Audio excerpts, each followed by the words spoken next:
sore teman-teman. Selamat bertemu kembali dengan saya di channel YouTube saya ini. Saya kali ini ingin sharing tentang pengalaman pribadi yang baru saja terjadi dalam kehidupan saya. Jadi sharing ini tentang teman saya yang terpapar COVID-19.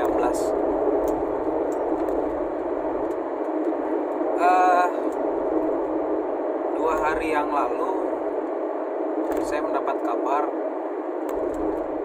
bahwa teman saya di lain kota, ya, bukan satu kota dengan saya. Saya mendengar kabar dari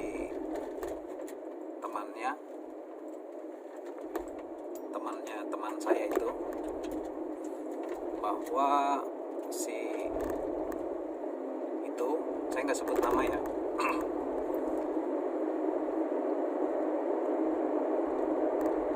bilangnya, coba kamu lihat status si itu, kok kayaknya dia ada yang janggal di status WA-nya.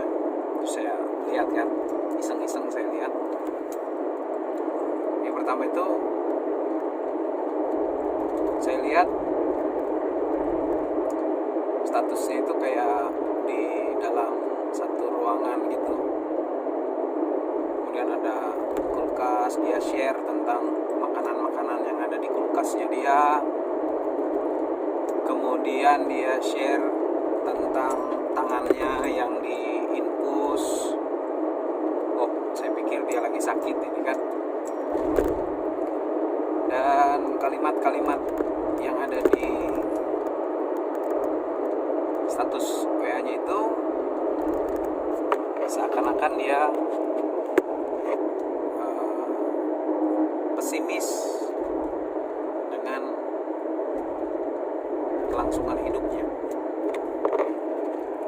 Nah, semakin kuat kecurigaan kita, terutama saya, dia lagi sakit, tapi nggak tahu sakit apa. Terus saya coba-cobalah tanya-tanya gitu kan lewat WA sekitar 2 jam 3 jam nggak ada dibales. Memang contengnya conteng 2 dan sudah terbaca warna biru dia. WA kan kalau terbaca gitu berubah warna jadi biru, tapi nggak dibalas. Sempat saya lihat dia sudah typing, sudah mulai mengetik, jadi saya tunggu kan, tapi nggak kunjung dibalas juga. Terus saya bingung nih, ada apa gerangan gitu kan. Nah, setelah malamnya, jadi malam itu sekitar 2 malam yang lalu lah ya. Hari ini hari Minggu, malam Sabtu, malam Jumat, kurang lebih malam Jumat, sekitar jam 8 malam. Dia ada balas WA. Nah, langsung saya cecar dengan pertanyaan, gimana kabar? Bro, kebetulan orangnya cowok ya. Gimana kabar bro? Sehat-sehat aja ya? Saya lihat statusnya kayak lagi sakit nih. Dia cuman balas jempol, kemudian emotion ya, gambar yang ada di balut kepala gitu, sama gambar emotion yang sedih. Ini sakit ya bro, GWS ya, get well soon, cakap. Dan dia balas dengan jempol lagi, kemudian thanks bilangnya, dukung saya ya bilang. Oke bro, apapun sakitmu, balas gitu ya, apapun sakitmu, aku mencoba berdoa agar kamu cepat sembuh. Terus dibalas jempol lagi. Saya pikir dia memang lagi pusing atau apa gitu ya. kepalanya mungkin lagi berat, kemudian susah untuk membalas WA. Nah, tadi pagi, nah ini yang asik ini. Tadi pagi itu, sebentar, di malam Jumat itu ada sekitar 3 atau 4 kalimat WA saya yang kemudian nggak terbaca sampai tadi pagi. Nggak terbaca, conteng 2 aja, cuman nggak berubah biru. Saya pikir mungkin notifikasinya dibuat pribadi atau bagaimana. Kan di WA kan bisa tuh, walaupun kita baca, lawan bicara kita nggak tahu karena notifikasinya dibikin pribadi sehingga nggak tahu apa. Cuman yang aneh, statusnya dia itu masih bisa kita lihat. Nah, kalau notifikasi dibikin pribadi kan, statusnya nggak bisa dilihat kan. Oke, lanjut ke tadi pagi. Saya kaget karena ada miss call lewat WA, panggilan tak terjawab 2 kali dari dia kan. Dan notifikasinya udah biru tuh, tapi nggak ada balasan. Artinya WA saya yang malam Jumat itu sudah dibaca dan kemudian ada miss call saya, tapi nggak ada typing kalimat di WA. Lalu saya telepon balik, nggak diangkat. Kemudian saya lihat tuh ada typing, dia udah mulai ngetik gitu. Saya tunggu. Sorry bro, bilangnya, saya baru sadar. Gimana, boleh nggak saya telepon?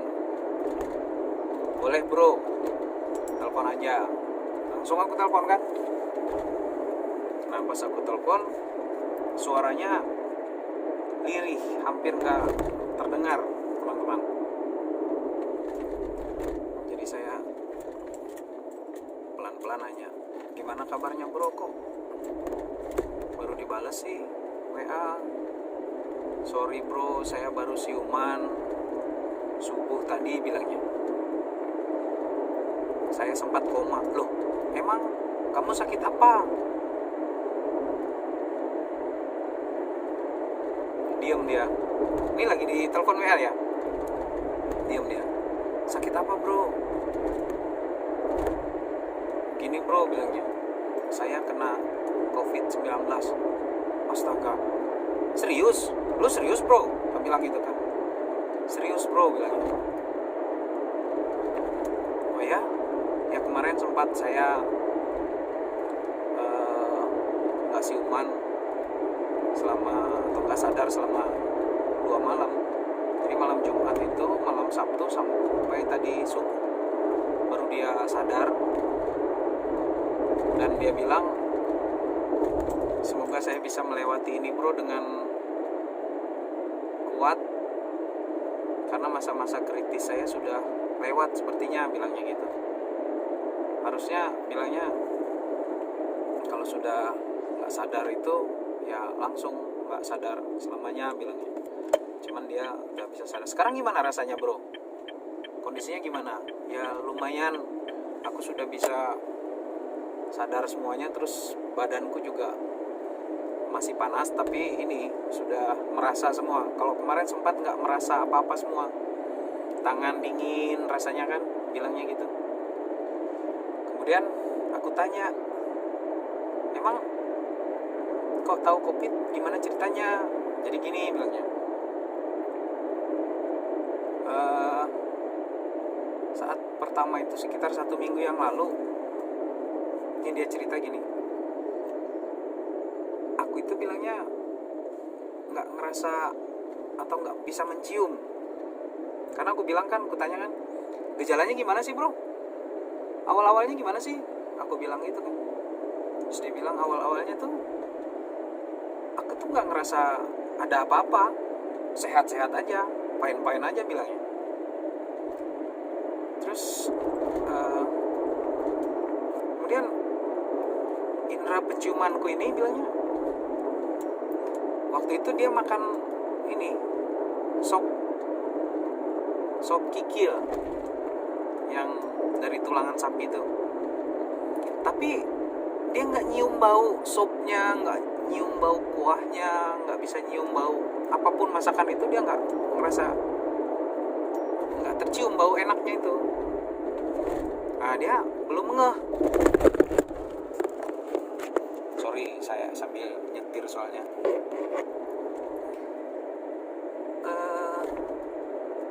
Habis dia nggak ngerasa itu, dia coba ganti masakan. Bilangnya ini nggak ada rasa enaknya, bilangnya gitu kan. Terus pesan lagi dia rendang. Dia kebetulan makan di rumah makan Padang bilangnya. Terus dia pesan rendang, terus dia makan. Enaknya sih enak, tapi dia nggak nyium baunya. Nah, kemudian dia cerita, habis itu gimana bro? Aku pesan jeruk hangat kan bilangnya. Ya, minum jeruk hangat, dek, minum. Rasa jeruk hangat itu dia ngerasa tuh kayak air putih biasa. Padahal itu jeruk hangat dan pakai gula, harusnya manis. Dia ngerasa memang ada manis-manisnya dikit gitu, tapi dia nggak nyium bau jeruknya. Oke, kemudian aku pulang bilangnya. Pulang sampai rumah, kok badanku kayak kurang enak gitu ya, pegel-pegel gitu bilangnya. Nah, itu dia makan siang kan, itu 1 minggu yang lalu. Terus gimana bro, bilang aku langsung istirahat sekitar jam 2an lah bilangnya, siang aku istirahat, baring di kamar. Oh, keluargamu emang di mana? Kebetulan lagi pulang kampung bilangnya ke, ya saya nggak sebutin ya, ke daerah lain lah, kota di, tapi nggak terlalu jauh lah, sekitar 2-3 jam lah dari tempat dia itu. Lagi pulang sana, katanya ngunjungin neneknya lagi sakit. Oh, jadi kamu sendiri? Ya, makanya aku makan di luar terus berapa hari bilangnya. Nah, terus sampai di tempat tidur, dia ngerasa badannya panas. Dia bilang kebetulan ada itu obat paracetamol penurun panas kan, biasalah kalau aku juga kalau misalnya lagi panas-panas badan biasa gitu, kalau lagi kecapean ya minum, kalau nggak paracetamol. Sorry, ini bukan iklan ya. Kemudian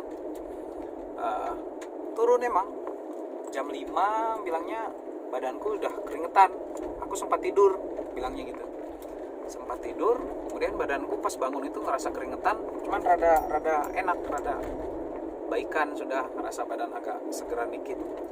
Tapi pas mau bangun, kepalanya tuh pusing dan pegelnya masih ada di belakang leher sini bilangnya. Pegel, baunya pegel. Nah, terus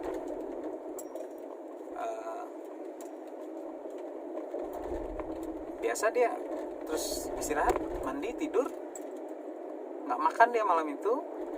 Nah, pas paginya, kebetulan hari Selasa pagi minggu yang kemarin itu,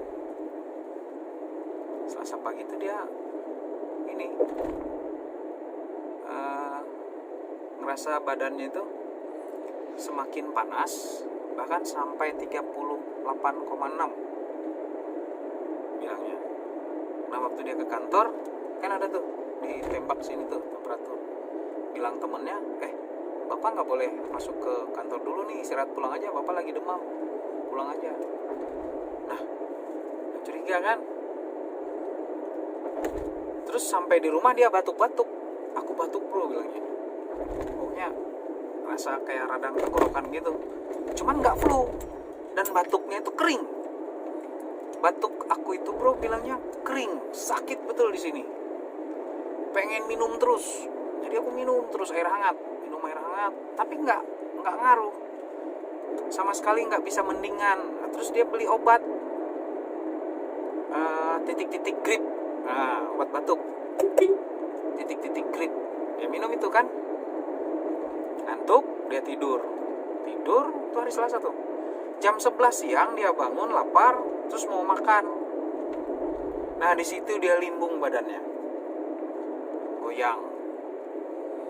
Terus aku telepon istriku, bilangnya kan, aku telepon istriku, aku kasih tahu keadaannya. Terus dibilang istri, berobat aja ke dokter. Nah, terus nggak pikir panjang juga, dia telepon temannya yang kebetulan dokter, disaranin sama dokter itu ke IGD, disaranin ke IGD langsung aja.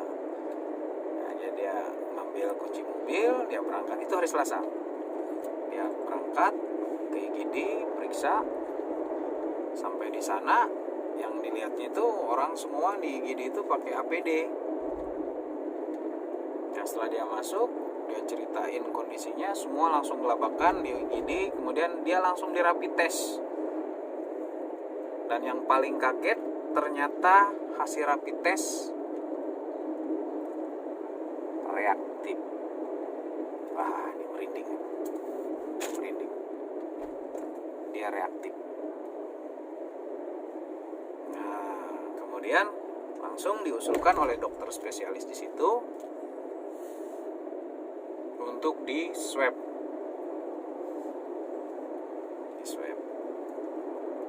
Nah, rumah sakit itu sudah punya alat swabnya. Sekitar setengah harian hasil swabnya keluar dan dia divonis positif COVID-19. Lalu aku tanya kan, kamu gimana sih bro? Pakai masker nggak? Iya, aku pakai masker. Terus cuci tangan nggak? Cuci tangan pakai sabun, bilangnya. Nah terus selipnya di mana bro? Ya gara-gara istriku nggak ada di rumah, terus aku sering makan di luar, aku curiganya di situ, bilangnya kenanya. Nah itu jadi untuk teman-teman yang menonton video ini, maksud saya bukan untuk menakut-nakuti atau apa, enggak. Artinya gini, pakai masker, jaga jarak, cuci tangan pakai sabun itu memang protokol kesehatan untuk mencegah COVID. Namun apabila kita tetap berinteraksi dengan orang, tidak menjaga jarak dengan orang, kemudian makan di tempat yang kita nggak tahu kebersihannya atau gimana, ada orang yang OTG misalnya makan di situ, kemudian ada batuk-batuk di situ, kemudian terpapar tempat umum seperti itu, terpapar, kemudian kita pas kena sial, kita duduk di situ, dan kemudian saat yang kita nggak sadar, misalnya kita gosok mata kita dengan tangan yang tadi barusan kena meja yang bekas air liur orang yang batuk kena COVID yang OTG itu. Nah itu, jadi COVID ini kita sudah waspada pun masih ada selip kita kan, pasti ada selipnya kita waktu kita duduk di mana gitu.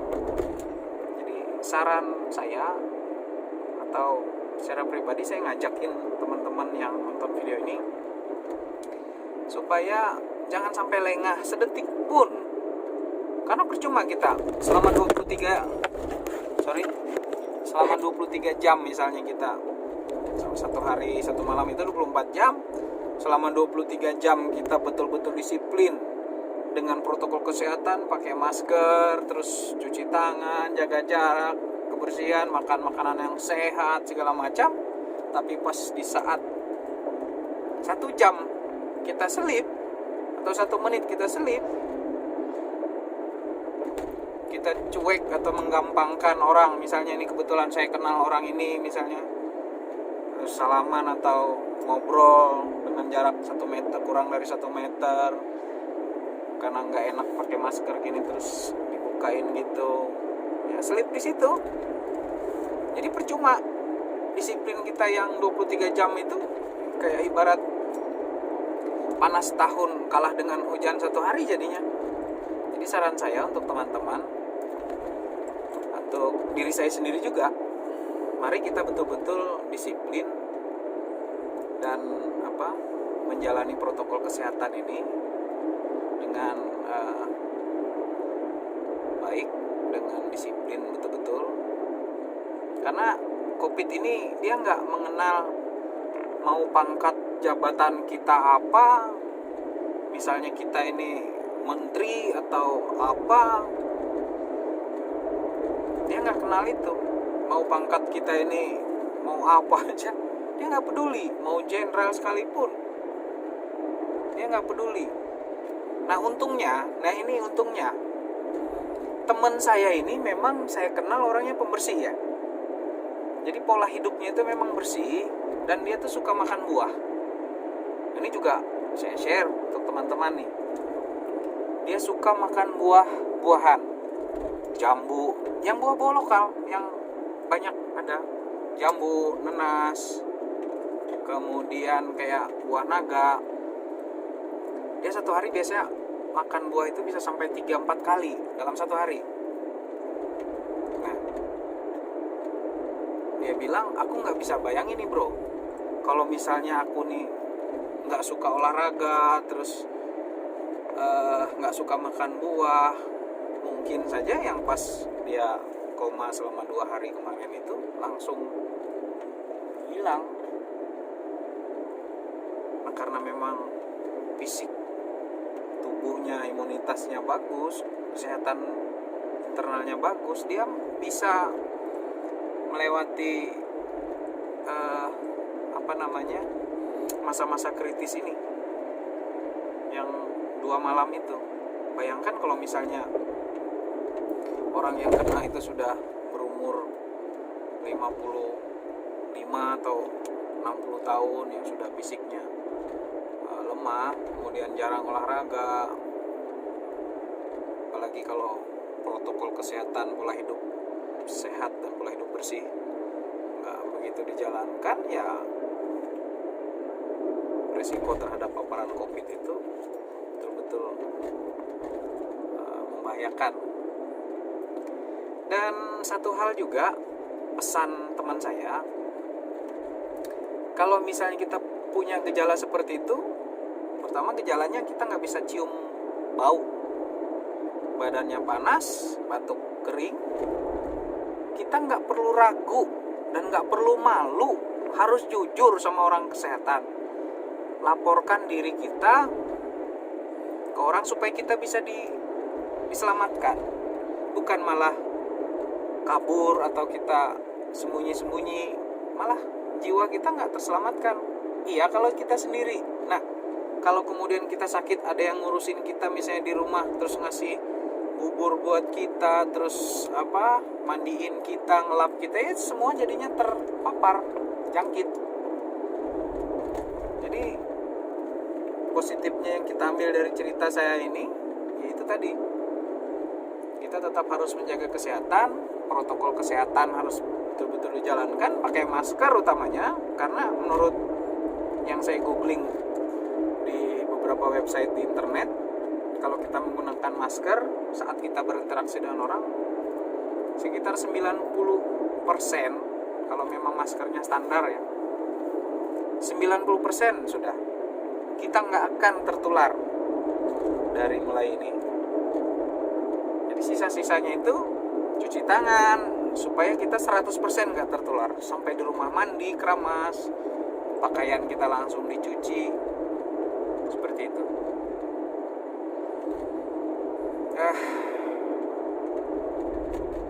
Nanti sore saya akan coba, jam segini mungkin orangnya lagi istirahat, nanti sore saya coba hubungin dia lagi. Mudah-mudahan dia bisa melewati masa-masa kritisnya, dan dalam 1-2 minggu ke depan dia bisa sehat kembali. Akan saya share lagi video kami nanti, pengalaman orang yang langsung terkena COVID ini. Untuk sementara, nama, tempat, dan nama rumah sakit serta nama dokter yang merawat, saya mohon maaf, saya tidak sebutkan di mana, untuk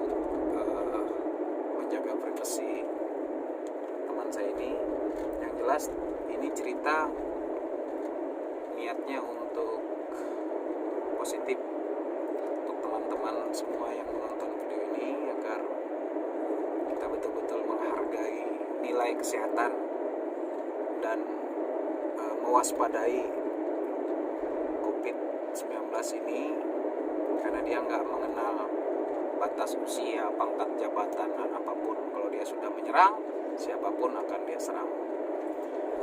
Terima kasih bagi teman-teman yang sudah menonton video ini. Agar kita bisa berbagi kebaikan, saya pikir tidak salah kalau video ini bisa di-share ke beberapa teman yang lain sebagai bentuk pengalaman atau pengetahuan, agar kita sama-sama bisa mengetahui gejala-gejala awal yang timbul menyerang kita. Artinya kita mendeteksi dini, kita tahu kalau kita sudah mulai ada gejala itu, ya udah dengan jujur harus kita sampaikan ke petugas-petugas kesehatan dan kita minta tolong. Jangan kabur, jangan lari, jangan sembunyi, harus jujur supaya nyawa kita dan nyawa teman-teman atau kerabat kita yang ada di sekitar kita bisa diselamatkan. Terima kasih. Mohon maaf jika ada salah kata, dan sampai jumpa lagi di video saya yang berikutnya. Salam sehat, sehat, sehat.